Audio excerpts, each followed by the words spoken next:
Um, Quran chapter 9, Surat Taubah, ang pagsisisi.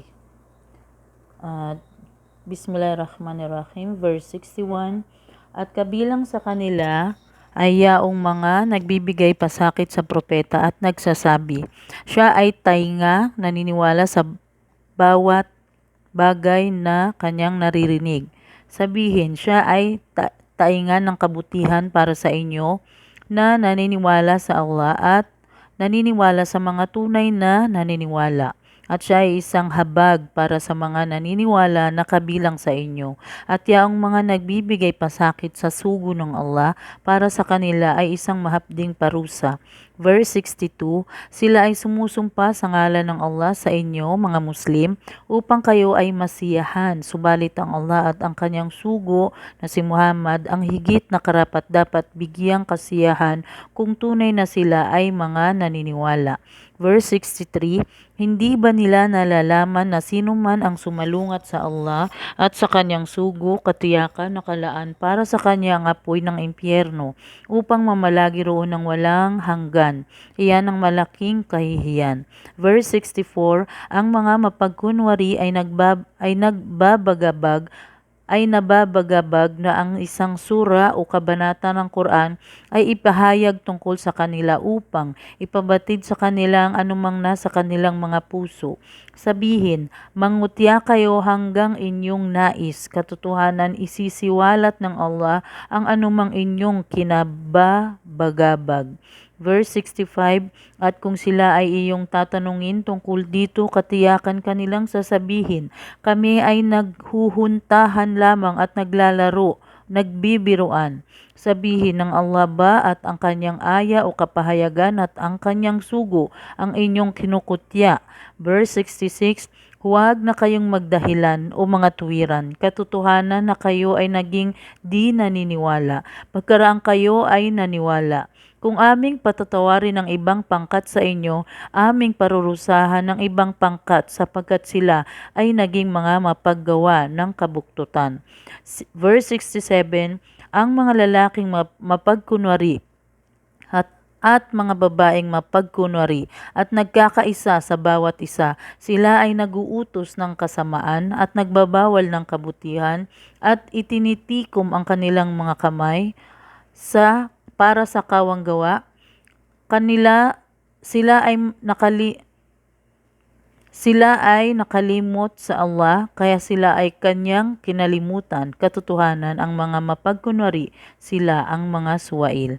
Verse 68, ang Allah ay nangako sa mga lalaking mapagkunwari at mga babaeng mapagkunwari at sa mga di naniniwala ng apoy ng impyerno. Doon sila ay mamamalagi ng walang hanggan. Ito ay sapat na para sa kanila. Sila ay sinumpa ng Allah at sa kanila ay walang katapusang parusa. Verse 69, kayong mga di naniniwala ay katulad niya ang mga nauna sa inyo. Sila ay higit na malalakas kaysa sa inyo sa kapangyarihan at higit na masagana sa yaman at mga anak. Sila ay nagtamasa ng kanilang bahagi sa makamundong kasiyahan at kayo rin ay nagtamasa ng inyong bahagi ng makamundong kasiyahan. Tulad niya ang mga nauna sa inyo na nagtamasa ng kanilang bahagi ng makamundong kasiyahan at kayo ay nahumaling sa karangyaan. Tulad ng kanilang pagkahumaling, sila yaong ang kanilang mga gawa ay walang kabuluhan sa mundong ito at sa kabilang buhay, at sila yaong mga nawalan o mga talunan. Verse 70, hindi ba nakarating sa kanila ang kasaysayan ng mga nauna sa kanila, ang mga mamamayan ni Noah, Ad at mga tribo ng Thamud, ang mga mamamayan ni Abraham, ang mga naninirahan ng Madian o Median, at ang mga bayang itinaob. Dumating sa kanila ang kanilang mga sugo na may dalang mga malilinaw na katibayan. Kaya't kailanman hindi ang Allah ang gumawa ng kamalian sa kanila, subalit sila ang kanilang mga sarili ay lagi nang gumagawa ng kamalian. Verse 71, Ang mga lalaking naniniwala at mga babaeng naniniwala ay awliya, tagapangalaga o kaibigan sa isa't isa. Sila ay naguutos ng kabutihan at nagbabawal ng kasamaan. At sila ay nagsasagawa ng pagdarasal at nagbibigay ng zaka at sumusunod sa Allah at sa kanyang sugo. Sila yaong mga kinahahabaga ng Allah, katotohanan ng Allah ay ganap na makapangyarihan, tigib ng karunungan. Verse 72, ang Allah ay nangako sa mga lalaking naniniwala at sa mga babaeng naniniwala ng mga hardin na sa ilalim nito ay may mga ilog na umaagos. Doon sila ay mamamalagi ng walang hanggan at ng kasiyasiyang mga tahanan sa mga hardin ng walang hanggang pamamalagi. Subalit, ang magandang lugod ng Allah ang siyang pinakamalaking gantimpala. Iyan ang dakilang tagumpay. Verse 73, O Propeta, ikaw ay magpunyagi o makipaglaban sa mga di naniniwala at mga mapagkunwari at maging mabagsik sa kanila at ang kanilang kanlungan ay ang impyerno at napakasama na patutunguhan. Verse 74, sila ay sumusumpa sa Allah na sila ay walang sinabi sa anumang laban sa propeta, samantalang sila ay nagsabi ng salita ng kawalan ng paniniwala at sila ay di naniwala pagkaraan ng kanilang pagkunwaring pagyakap sa Islam at sila ay nagbalak ng anumang hindi nila nagawang gampanan at sila ay walang matagpuang anupamang dahilan para gawin ito. Maliban na sila ay pinagyaman ng Allah at ng kanyang sugo mula sa kanyang mga biyaya. Kung pagkaraan nito sila ay magsipagsisi, ito ay makabubuti para sa kanila. Ngunit kung sila ay magsitalikod, sila ay parurusahan ng Allah ng isang mahapding parusa sa buhay sa mundong ito at sa kabilang buhay. At sila ay walang matatagpuan sa mundo ng sinumang wali o tagapangalaga o ng isang makatutulong. Verse 75, at kabilang sa kanila ay ang ilang gumawa ng kasunduan sa Allah na nagsasabing kung kami ay kanyang pagkakalooban ng kanyang biyaya, katiyakan na kami ay magbibigay ng kawang gawa at katiyakan na kami ay mapabibilang sa mga matutuwid. Verse 76, kaya nang sila ay kanyang pinagkalooban ng kanyang biyaya, sila ay naging maramot sa mga biyayang ito at nagsilayo ng may pagtutol. Verse 77, kaya sila ay kanyang pinarusahan ng pagkukunwari sa kanilang mga puso hanggang sa araw ng kanilang pakikipagtipan sa kanya, sapagkat sinuway nila ang Allah sa anumang kanilang ipinangako sa kanya at sa anumang kanilang nakagawi ang pagsisinungaling. Verse 78, hindi ba nila nalalaman ng Allah ay nakababatid ng kanilang mga lihim at ng kanilang mga sariling usapan at ang Allah ay maalam ng gaib o mga di nakikitang pangyayari o mga bagay? Verse 79, yaong mga bumabatiko sa mga naniniwala hinggil sa kanilang kusang loob na pagbibigay ng kawang gawa at binabatikos, yaong mga naniniwalang walang matagpuan upang gumugol maliban sa kanilang kakayahan, kaya sila ay kanilang kinukutya, subalit ang Allah ay mangungutya sa kanila sa mga di naniniwala at sa kanila ay isang mahapding parusa. Verse 80, hingin mo man o Muhammad ang kapatawaran para sa kanila o hindi hingin ang kapatawaran para sa kanila, kahit ikaw man ay humingi ng 70 ulit na kapatawaran para sa kanila, sila ay hindi kailanman patatawarin ng Allah sapagkat sila ay hindi naniwala sa Allah at sa kanyang sugo at hindi pinapatnubayan ng Allah ang mga taong suwail. Verse 81, yaong mga nagpaiwan ay nagalak sa kanilang pananatili sa pamamahay pagkaraan ng paglisan ng sugo ng Allah at kanilang kinamuhian ang pagpupunyagi sa landas ng Allah sa pamamagitan ng kanilang mga yaman at kanilang mga sarili, at sila ay nagsabi, huwag kayong humayong magsilakad sa gitna ng kainitan, sabihin, ang apoy ng impyerno ay higit na mainit kung ito ay kanilang naunawaan lamang. Verse 82, kaya hayaan silang bahagyang humalakhak sapagkat hindi magtatagal sila ay mananangis ng labis-labis bilang kabayaran sa anumang lagi nilang pinagsumikapan. Verse 83, at kung sakali man ikaw ay ibabalik ng Allah sa isang pangkat nila pagkaraan ng labanan at pagkatapos sila ay hihingi ng pahintulot para lumabas upang makipaglaban, sabihin, kailanman kayo ay hindi lalabas na kasama ako at kailanman kayo ay hindi makikipaglaban sa isang kaaway na kasama ako. Katotohanan kayo ay nasiyahang nangakaupo sa inyong mga pamamahay sa kauna-unahang pagkakataon, kaya kayo ay magsiupo ngayon na kasama ng mga nagpaiwan. Verse 84, at huwag mong ipagdasal ng salatul janaza o Muhammad ang sino mang namatay sa kanila kailanman, at huwag kang tumayo sa libingan nito, katotohanan sila ay hindi naniwala sa Allah at sa kanyang sugo at sila ay nangamatay habang sila ay mga suwail. Verse 85, at huwag mong hayaan ang kanilang mga yaman at gayon din ang kanilang mga anak ay makapagigilas sa iyong isipan. Ang Allah ay naghahangad lamang na sila ay parusahan sa pamamagitan ng mga ito ng kanilang mga yaman at anak sa mundong ito, at upang ang kanilang mga kaluluwa ay lumisan habang sila ay mga di naniniwala. Verse 86, at kapag ang isang kabanata ng Quran ay ipinahayag na nag-uutos sa kanila, maniwala sa Allah at magpunyagi o makipaglaban sa kanyang landas, kasama ng kanyang sugo, yaong mga nakaririwasang kabilang sa kanila ay nakikiusap sa iyo o Muhammad, na sila ay pahintulutang lumiban sa jihad, at magsabing hayaan mo kaming maiwang kasama ng mga nananatili sa pamamahay. Verse 87, at sila ay nasisiyahan na kasama niya ang mga nagsisiupo sa kanilang mga pamamahay. Ang kanilang mga puso ay natatakpan, kaya sila ay hindi nakauunawa sa kahalagahan nito. Verse 88, subalit ang sugo at yaong kanyang mga kasamang naniwala sa Allah ay nagpunyagi o nakipaglaban sa landas ng Allah sa pamamagitan ng kanilang yaman at ng kanilang mga sarili, at sila yaong mga magtatamo ng lahat ng kabutihan, at sila yaong mga magtatagumpay. Verse 89, ang Allah ay naghanda para sa kanila ng mga hardin na sa ilalim nito ay may mga ilog na umaagos upang mamalagi roon ng walang hanggan. Iyan ang dakilang tagumpay. Verse 90, at nagsilapit sa iyo o Muhammad yaong mga nagsigawa ng mga dahilan mula sa mga Bedouin upang humingi ng pahintulot na lumiban at manatili sa pamamahay, at gayon din yaong mga nagsinungaling sa Allah at sa kanyang sugo na nagsiupo sa pamamahay. Yaong mga di naniwalang kabilang sa kanila ay darat na ng isang mahapding parusa. Verse 91, walang nakaatang na pagkakasala sa mga mahihina o may karamdaman o walang kakayahang gumugol sa landas ng Allah. Kung sila ay matapat at makatotohanan sa kanilang tungkulin sa Allah at sa kanyang sugo, walang nakaatang na pagkakasala sa mga taong mapaggawa ng kabutihan, at ang Allah ay mapagpatawad, maawain.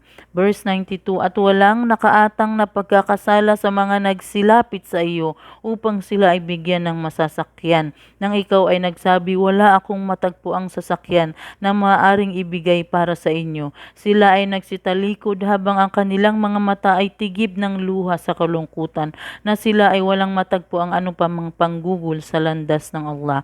Verse 93, ang sanhi ng pagkakasala ay laban lamang sa mga nakaririwasa na sa kabila nito ay nakikiusap sa iyo na lumiban sa pakikipaglaban. Sila ay nasisiyahan kasama ng mga nananatili sa kanilang mga pamamahay, at sanhi nito sinarhan ng Allah ang kanilang mga puso mula sa patnubay, kaya hindi nila nababatid ang anumang nawawala sa kanila.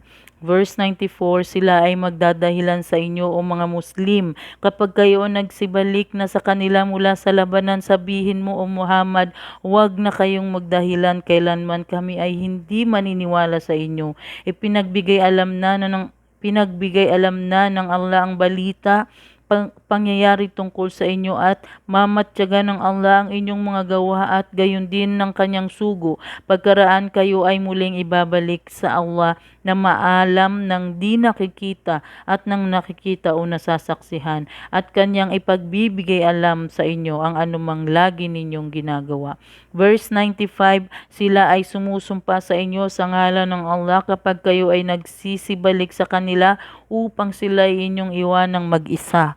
Kaya iwanan silang mag-isa. Katotohanan sila ay marurumi, sanhi ng kanilang mga kasalanan at ang impyerno ang kanilang kanlungan bilang kabayaran sa anumang kanilang pinagsumikapan. Verse 96, sila mga mapagkunwari ay sumusumpa sa inyo, sa mga Muslim, upang sakali kayo ay masiyahan sa kanila, ngunit kung kayo ay nasisiyahan sa kanila, katiyakan ng Allah ay hindi nasisiyahan sa mga taong suwail.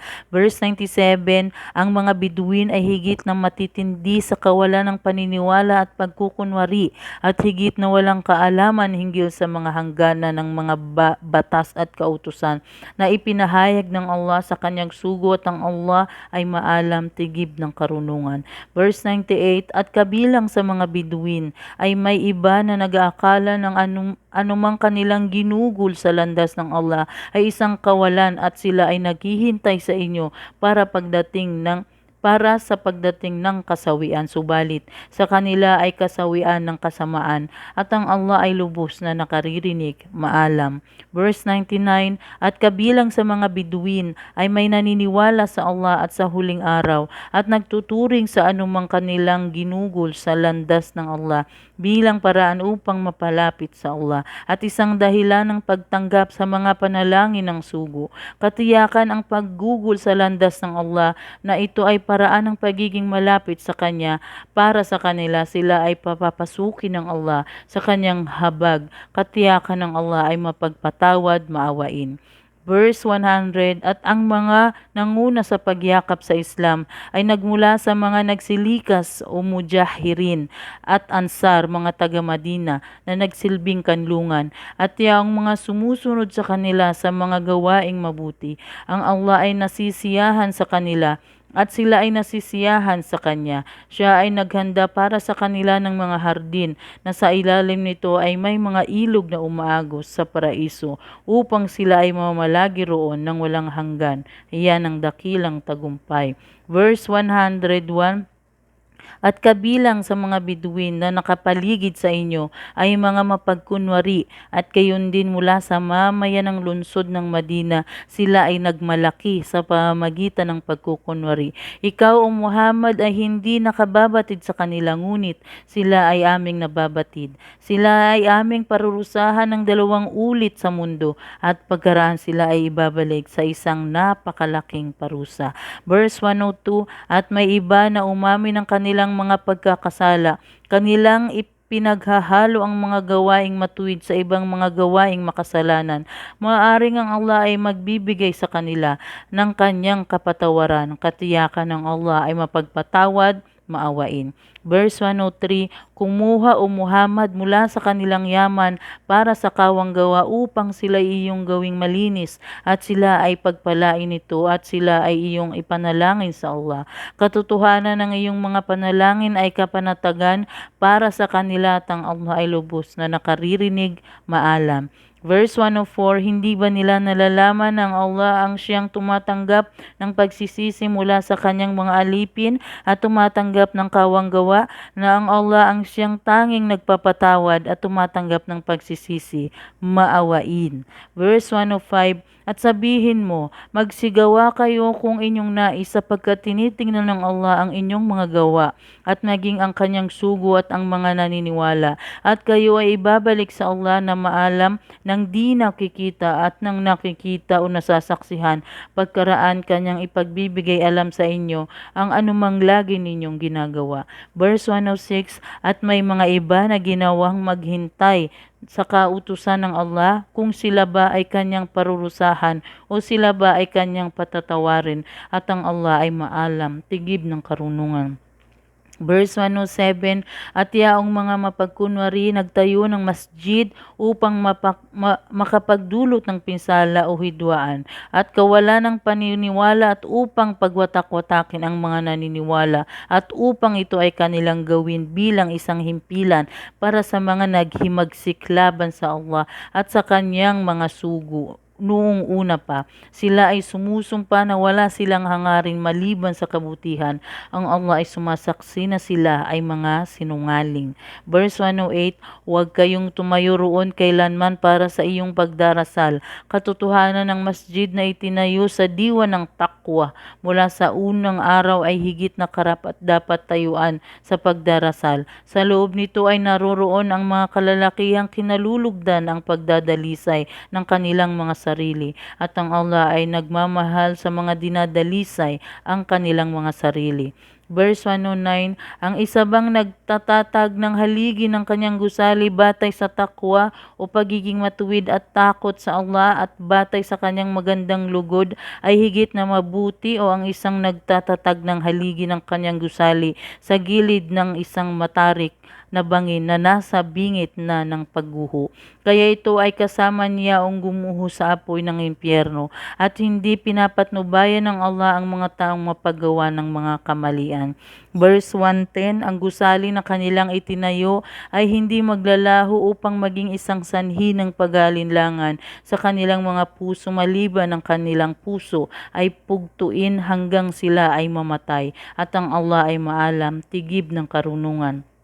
Verse 111, katotohanan binili ng Allah sa mga naniniwala ang kanilang mga sarili at kanilang mga yaman, kapalit ng halaga na kanilang tatanggapin para sa paraiso. Sila ay nakikipaglaban sa landas ng Allah, kaya sila ay pumapatay at sila ay napapatay. Ito ay isang tunay na pangakong nakaatang sa kanya sa Torah ni Moses at sa Ebanghelyo ni Jesus at sa Quran. At sino ba ang tapat sa pangakong kasunduan na nakahihigit kaysa sa Allah?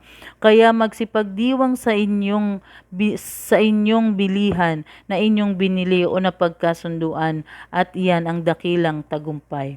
Verse 112, ang mga naniniwala ay ang mga nagsisisi, mga sumasamba, mga pumupuri sa Allah, ang mga manlalakbay para sa kanyang landas, ang mga nagsisiyuko at ang mga nagpapatira pa, ang mga naguutos ng kabutihan at nagbabawal ng kasamaan, at ang mga nangangalaga sa hangganan ng batas ng Allah at magbigay ng magandang balita sa mga naniniwala.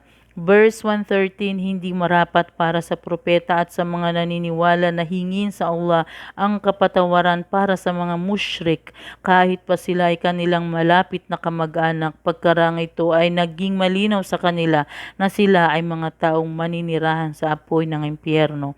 Verse 114, at ang paghingi ni Abraham para sa kapatawaran ng kanyang ama ay sanhi lamang ng pangakong kanyang ni Abraham ginawa para sa kanyang ama. At nang ito'y naging malinaw na sa kanya kay Abraham na siya ang kanyang ama, ay isang kaaway ng Allah, kanyang inilayo ang kanyang sarili sa kanya. Katotohanan si Abraham ay madamayin o madasalin at mapagparaya.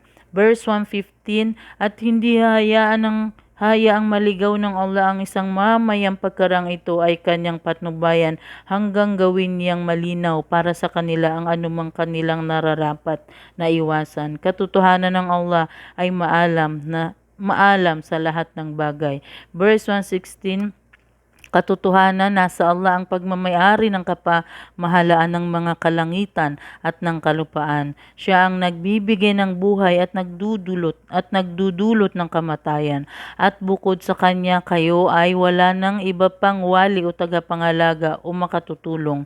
Verse 117, katotohanan, pinatawad na ng Allah ang propeta at ang mga muhajir o nagsilikas at ang mga ansar, yaong mga sumusunod sa kanya sa oras ng kahirapan sa digmaang Tabuk, pagkaraan na ang mga puso ng ibang pangkat sa kanila ay halos humilig sa pag-aalinlangan, ngunit sila ay kanyang pinatawad.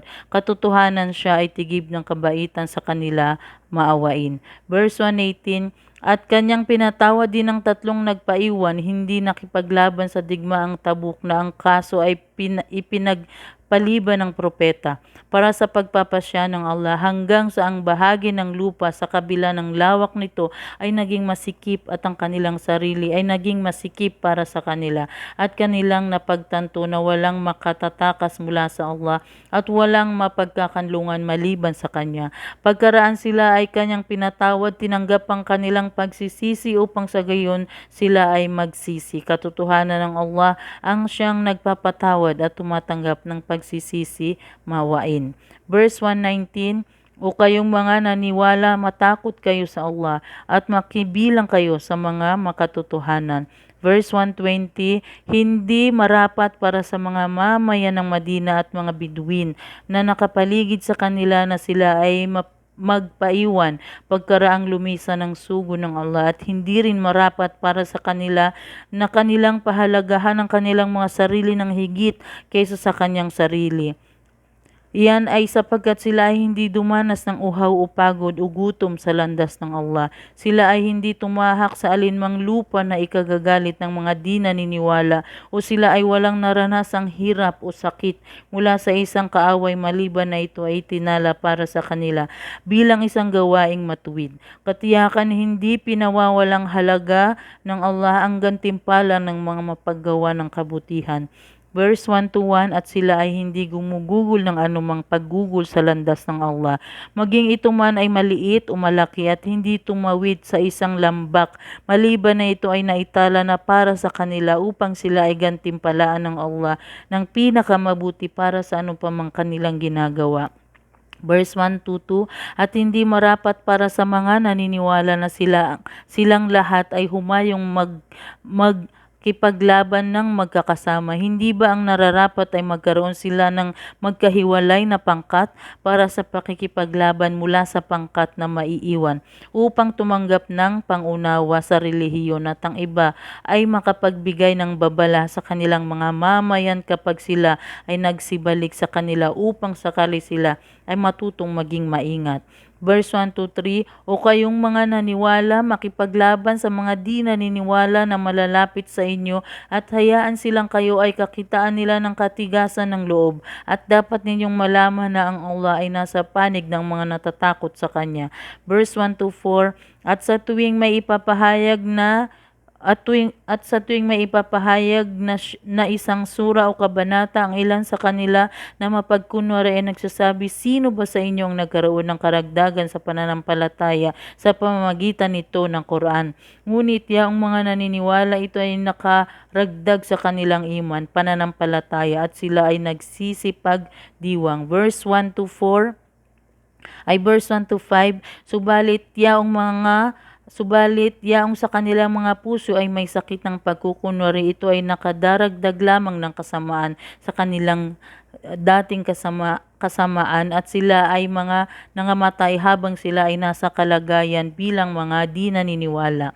Verse 1-6, hindi ba nila nakikitang sila ay inilalagay sa pagsubok minsan o dalawa sa bawat taon ng iba't ibang uri ng sakuna, sakit at gutom? Subalit sila ay hindi natutong manumbalik sa pagsisisi, hindi rin sila natutong makaalaala.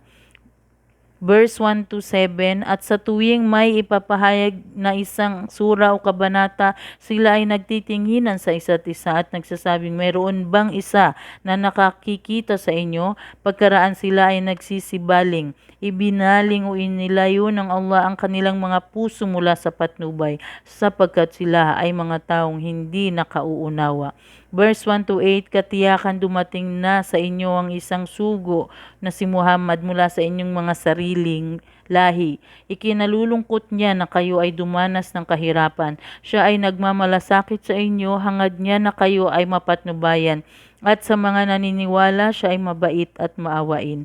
Verse 1-9, kaya kung sila ay magsitalikod, o Muhammad, sabihin mo ang Allah ay sapat na para sa akin. Walang ibang Diyos na dapat sambahin maliban sa Kanya. Sa Kanya ako ay nagtitiwala, at siya ang Panginoon ng dakilang arsh o trono.